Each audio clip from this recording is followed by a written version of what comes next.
Good morning. कैसे हैं आप सब? आज जो टॉपिक हम लोग पढ़ने जा रहे हैं, 12th का बिहार बोर्ड का लिटरेचर का फर्स्ट पोएम है sweetest love I do not गो। इसमें देखिएगा थोड़ा सा एंशियंट पोएम है, इसीलिए स्पेलिंग थोड़ा सा यहाँ पे आपका अजीबो गरीब आपको मिलने वाला है। GOE गो को हम लोग पढ़ते हैं, गो पढ़ते हैं। अब पहले के जमाने में क्या पढ़ते थे? GOE। इनके जो पोएट का नाम है वो क्या है? John Donne. ठीक है, जॉन डन है इनके पोएट है। अब देखेंगे जॉन डन जिनका जन्म हुआ था 1572 और इनका डेथ हुआ था 1631। द पायनियर, पायनियर का मतलब होता है विशेषज्ञ, याद रखिएगा। स्पेशलिस्ट थे ये। क्या थे ये? स्पेशलिस्ट थे of a new kind of lyrical and satirical. आप कहेंगे लिरिकल क्या होता है? तो लिरिकल होता है गीतमय। सटायरिकल क्या होता है? आप कहेंगे आलोचना। मतलब इनके कविताओं में आपको गीत भी मिलेगा और अपने गीत से भी ये क्या करते थे? ये आलोचना भी करते थे। The Pioneer of a new kind of lyrical and satirical called metaphysical. दोनों को जब मिलता है, जब गीत और आलोचना दोनों मिलता है कि नया टाइप का आपका वर्ड आपका आता है, उसको क्या बोलते हैं हम लोग? आध्यात्मिक।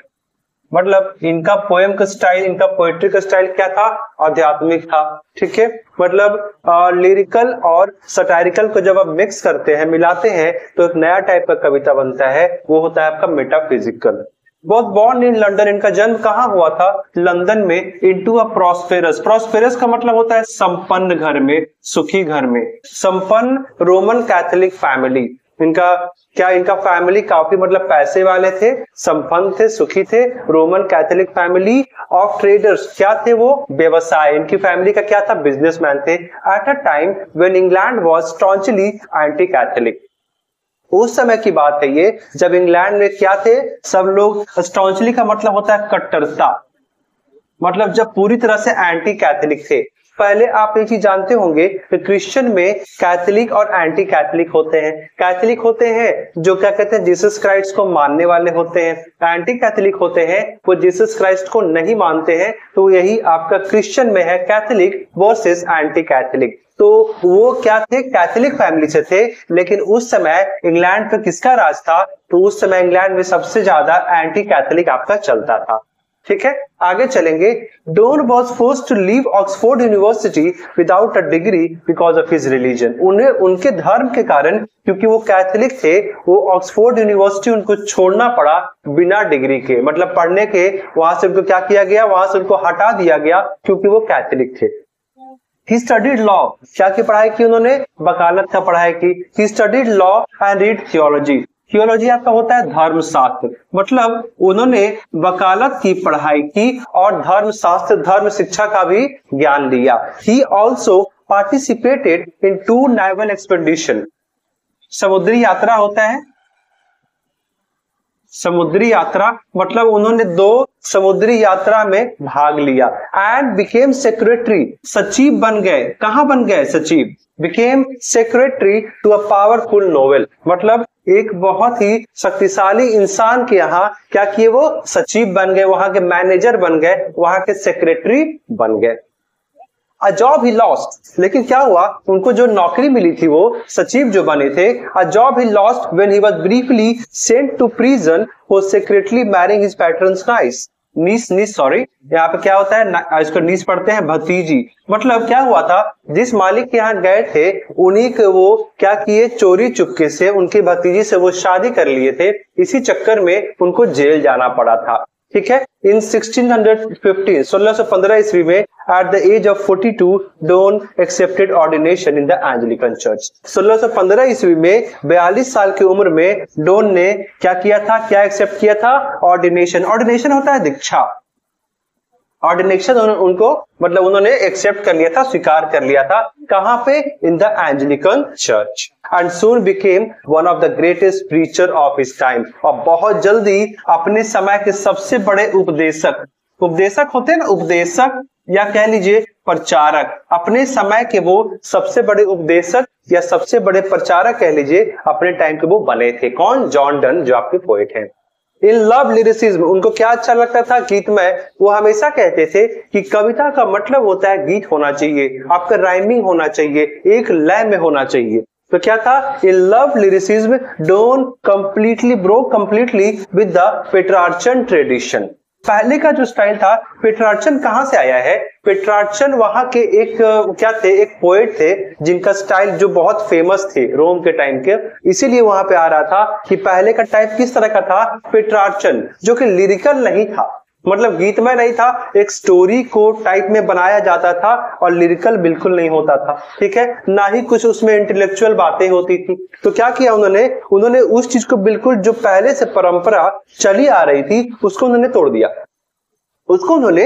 दिया, इंट्रोड्यूसिंग, और एक नया आपका स्टाइल लिखने का आविष्कार किया, इंट्रोड्यूसिंग एंड इंटेलेक्चुअल का मतलब होता है बौद्धिक, ठीक है, इंटेलेक्चुअल का मतलब ज्ञान भरी बातें, इंटेलेक्चुअल एंड कोलोक्वियल ट्यून, कोलोक्वियल का मतलब कहते हैं ना बोलचाल की भाषा, जो बोलचाल की भाषा है और आपका जो बौद्धिक है, वो दोनों को मिक्स करके एक नया टाइप वो बनाए। उसमें क्या था, आपका बौद्धिक बातें थी, ज्ञान की बातें थी, ठीक है, नया नया जो आविष्कार होता था उसके बारे में बात करते थे वो, एंड कोलोक्वियल ट्यून, आम बोलचाल की भाषा, उसको वो पोएम में यूज करते थे। चलिए, his love poems use the latest discoveries of science and geography, देखिए लिखा हुआ है, उनके जो लव के जो पोएम्स थे उसमें क्या थे, जो विज्ञान और भूगोल में नए नए आविष्कार होते थे उसके बारे में उनका जिक्र रहता था, ठीक है। To hammer home a point and combine passion with verbal and intellectual teasing. Hammer home का मतलब होता है जोर देना, हैमर होम का मतलब क्या होता है, जोर देना, हैमर होम का मतलब क्या होता है, जोर देना। तो क्या करते थे, वो जोर देते थे किस पॉइंट पे, combine passion with verbal and intellectual टीजिंग, मतलब वो नया नया खोज के साथ क्या करते थे, जो आलोचना करते थे, इंटेलेक्चुअल टीजिंग, टीज का मतलब होता है किसी चीज को आलोचना करना, कैसे, काफी पैशन, काफी एनर्जी के साथ और काफी बौद्धिक अपना ज्ञान लगाकर वो क्या करते थे, आलोचना करते थे। और उस आलोचना में भी क्या था, उनका पैशन था, बिल्कुल एक शक्ति थी, एनर्जी थी, एक था, ऐसा नहीं कि कोई नॉर्मल तरीके से वो बात करते हो, उसमें भी क्या था, एनर्जी था, उमंग था और उल्लास था उनका। With verbal and intellectual teasing, intellectual का मतलब क्या आपको बताए थे, बौद्धिक। Donne is well known for his songs and sonnets, उनको किस लिए जाना जाता है, उनके गाने के लिए, सोनेट्स के लिए। सोनेट्स आपको पता होगा 14 लाइन की आपका क्या होता है, पोएम होता है। 14 लाइन का पोएम क्या होता है आपका, सोनेट्स को कहते हैं, ठीक है। सटायर समझते हैं ना, आलोचना, और ये क्या थे, ये आलोचना करने में तो माहिर थे। एंड द एलेजीज का मतलब होता है शोक गीत, कोई अगर आपका दुख में जो गीत आप गाते हैं उसको क्या कहते हैं हम लोग, शोक गीत। एंड सरमन का मतलब होता है उपदेश, अच्छी चीजें, कहीं आप जाने से पहले जो उपदेश दिया जाता है, तो उनको ये सब चीजों के लिए वो जाना जाता था। क्या क्या, well known for his songs and sonnets, ठीक है, आपके सॉन्ग्स के लिए, गाने के लिए, सटायर्स आलोचने वाले पोएम के लिए, एलजीज शोक गीत के लिए, एंड सरमन्स का मतलब उपदेश के लिए। आगे चलेंगे, जेन्युइन पोएटिक फीलिंग्स, ठीक है, मतलब क्या, इनके पोएम में एक वास्तविक से क्या है, एक पोएम वाली फील आती थी, एक अनुभव, एक एक्सपीरियंस था, वास्तविकता। जेन्युइन का मतलब क्या होता है, वास्तविक पोएट फीलिंग्स। हार्श मीटर मतलब होता है कड़े शब्द, ये इनके मन में जो आता था उसको वो कभी छोड़ते नहीं थे, बोल देते थे। Strange and whimsical images, strange and whimsical का मतलब होता है सनकी। ये क्या थे, ये लोगों के नजर में सनकी थे कि इनके मन में अगर आ गया तो वो बोलेंगे, वो छोड़ेंगे नहीं। वो क्या था, strange and whimsical images characterized all his poetic creations. Characterize का मतलब इनकी ये क्या थी, पहचान थी। क्या क्या थी, वो कैसे बोलते थे, पहली बात कि उनके पोएम में एक वास्तविक वाली पोएम वाली फीलिंग्स थी। दूसरा, हार्श मीटर, कठोर शब्द, कड़े शब्द, वो सोचते नहीं थे कि किसी को बुरा लगेगा या किसी को अच्छा लगेगा। Strange and whimsical image, whimsical, strange का मतलब होता है सनकी, पागल वाला इमेज उनका बना हुआ था कि जो सच है वो बोलेंगे, किसी का परवाह हम नहीं करेंगे।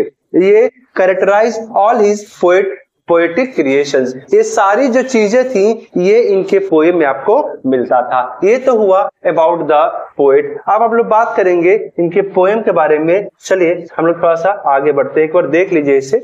हम लोग आगे बढ़ेंगे और इनके पोएम के बारे में हम लोग बात करने वाले हैं।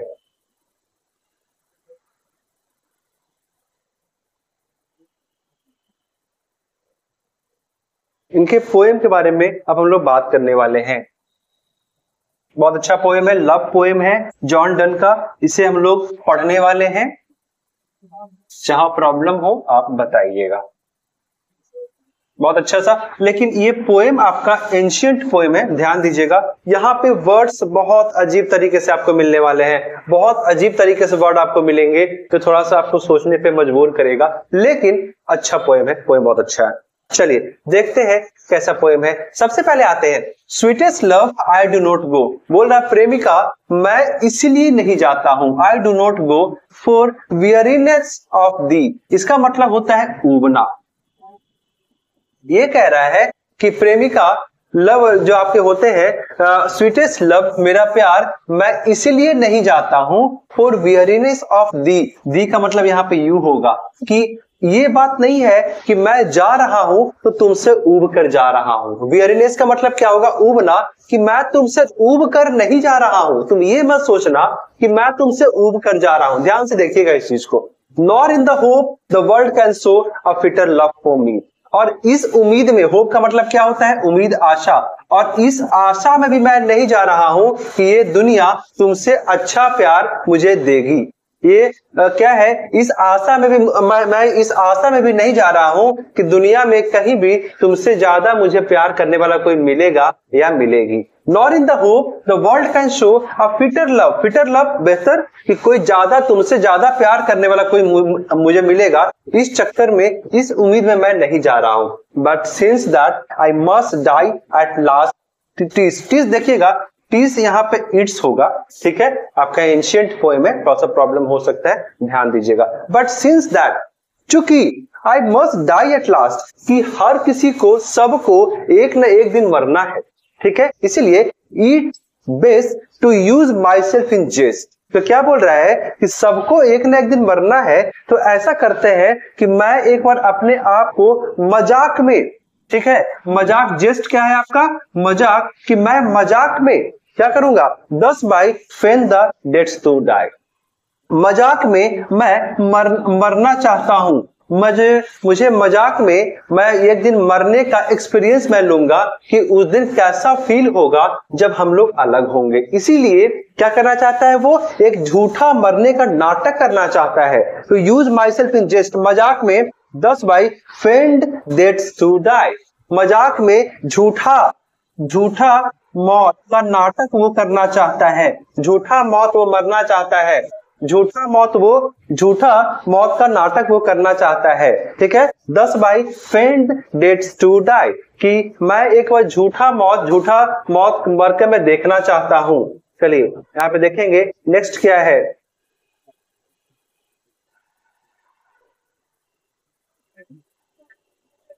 नेक्स्ट स्टैंजा में आते हैं हम लोग, स्टैंजा 2, ठीक है। वो क्या बोल रहा है कि मैं झूठा मौत से मैं मरना चाहता हूं, मैं अपने आप को एक्सपीरियंस करना चाहता हूं कि वो मरने के बाद मुझे कैसा लगेगा। चलिए आगे चलेंगे। यस्टर नाइट, कल की रात, द सन वेंट हेंस। कल रात क्या हुआ, सूर्य डूब गया। And it is here today, कल रात में डूबा लेकिन फिर से तो वो आ गया। कल रात क्या हुआ, कल रात में सूर्य डूब गया लेकिन फिर वो आज आ गया, फिर से सुबह में क्या हुआ, वह उदय हो गया। ही हैड, यहाँ पे देखिएगा ये हैज को क्या लिखा हुआ है, हैड।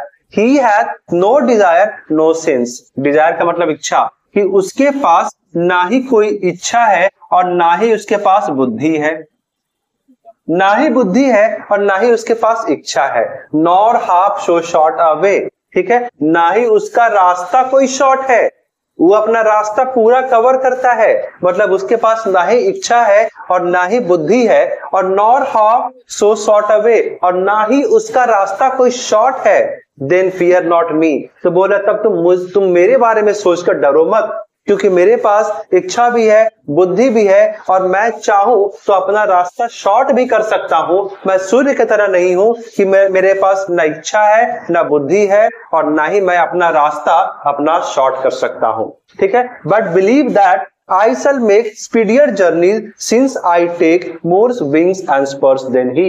अब बोल रहा है कि मुझ पे भरोसा रखो that I shall make speedier journeys, मैं काफी तेज यात्रा करूंगा, मैं हर काम को जल्दी जल्दी करूंगा।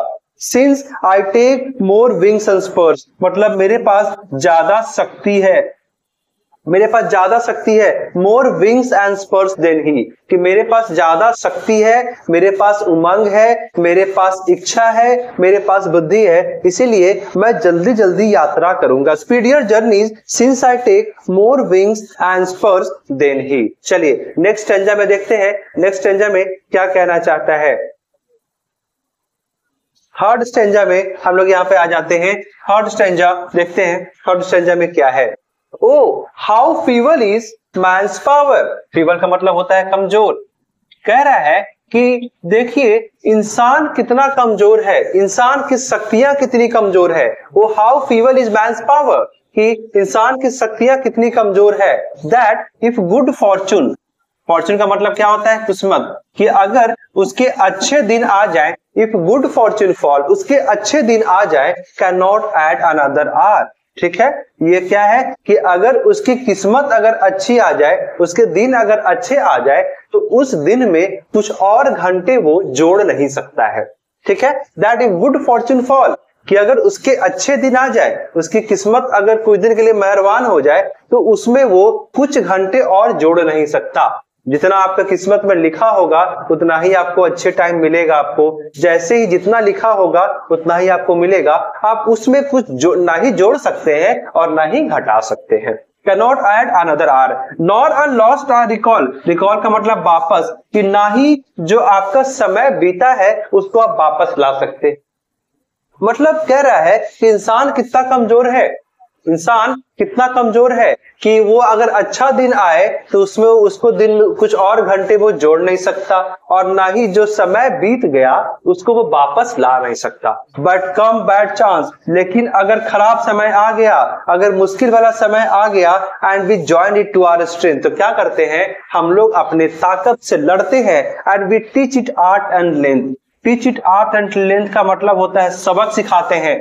मुश्किल समय को क्या करते हैं, सबक सिखाते हैं। बोल रहे हैं कि जब अपना समय खराब आता है तो अपने क्या करते हैं, स्ट्रेंथ को जोड़ते हैं, ताकत को और जोड़ते हैं। And we teach it art and length, और क्या करते हैं उसको हम लोग उस खराब समय को सबक सिखाते हैं। Itself over us to advance, और क्या करते हैं उससे हम लोग आगे बढ़ जाते हैं, उस मुश्किल परिस्थिति को हरा कर हम लोग आगे बढ़ जाते हैं। चलिए नेक्स्ट चलेंगे, नेक्स्ट में देखते हैं नेक्स्ट स्टैंजा 4 में क्या कह रहा है।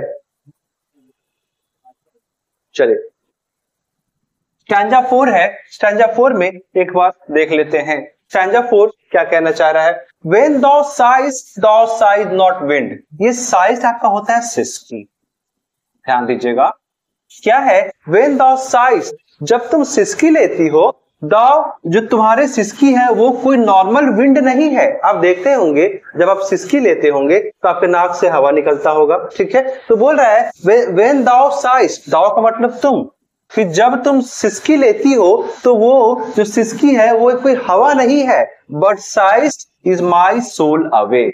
वो क्या है, वो जो सिसकी है वो मेरी आत्मा निकाल देती है, मतलब मुझे वो बहुत चोट पहुंचाती है, मेरे शरीर से आत्मा निकल जाती है। कह रहा है but sighs my soul away, मेरी सोल का मतलब क्या हुआ, आत्मा, मतलब वो जो सिसकी है ना मेरे शरीर से आत्मा निकाल देती है। इतना दर्दनाक है, इतना मुझे बुरा लगता है।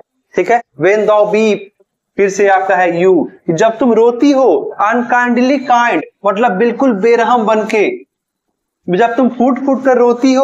When thou weepst unkindly kind, जब तुम बेरहमी से रोती हो। My life's blood doth decay, तो क्या होता है, मेरा जो खून है वो जम जाता है, मेरा खून है, ब्लड डोथ डिके, मेरा खून है जम जाता है। ठीक है, इट कैन नॉट बी, ऐसा नहीं होना चाहिए। ठीक है, that thou loves me as thou say, थोड़ा सा इंग्लिश अलग टाइप का है, ध्यान दीजिएगा। That thou loves me as thou say, कि जैसे कि तुम कहती हो कि तुम मुझसे बहुत प्यार करती हो। इफ इन दाइन, तो अगर ऐसा है दाइन माई, अगर ऐसा है इफ इन दाइन, अगर ये ऐसा है माई लाइफ दाउ वेस्ट। अगर तुम बोलती हो कि तुम मुझसे प्यार करती हो और तुम मेरे लिए रोती हो, तो याद रखना मेरा जिंदगी क्या है, फिर वेस्ट है, मेरा जिंदगी किसी काम का नहीं है। क्यों? क्योंकि that are the best of me, कि तुम मेरे जिंदगी का सबसे अहम हिस्सा हो, कि मैं तुमसे बहुत प्यार करता हूं, तुम मेरी जिंदगी का सबसे अहम हिस्सा हो, और तुम अगर रोगी तो हम ये मान लेंगे कि मेरी जिंदगी क्या है, वेस्ट है, किसी काम का नहीं है। कि जिसे हम प्यार करें और वो अगर मेरे कारण रोए, इसका मतलब ये है कि वहां प्यार सच्चा नहीं है। तो ये कह रहा है that thou loved me as thou say, कि जैसे तुम बोलती हो तुम मुझसे प्यार करती हो, इफ इन दाइन माई लाइफ दाउ वेस्ट, अगर ऐसा है तो फिर तुम अगर रोती हो तो हम ये समझ लेते हैं कि मेरी जिंदगी क्या है, वेस्ट है। That are the best of me, और ये क्या है, तुम मेरे जिंदगी का सबसे अनमोल हिस्सा हो। चलिए नेक्स्ट चलेंगे, देखते हैं नेक्स्ट में क्या है।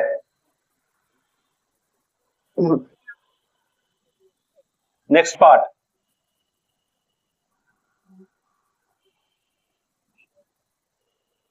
नेक्स्ट पार्ट है लेट नॉट दाई, दाई का मतलब योर, डाइवनिंग हार्ट, डाइवनिंग कहते हैं किसको, पवित्र को, पवित्र प्योर, कि अपने तुम पवित्र दिल में forethink me any ill, forethink मतलब क्या, कुछ गलत सोच रखना, सोच लेना, जो कहते हैं ना पहले से सोच लेना, फॉर थिंक पहले से सोच लेना, वही है आपका।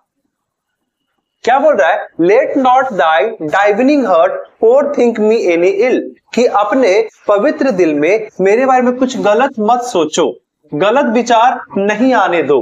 ठीक है, let not thy divining heart forethink me any ill, कि अपने साफ दिल में, अपने प्योर दिल में मेरे बारे में कुछ गलत विचार अपने दिल में मत आने दो।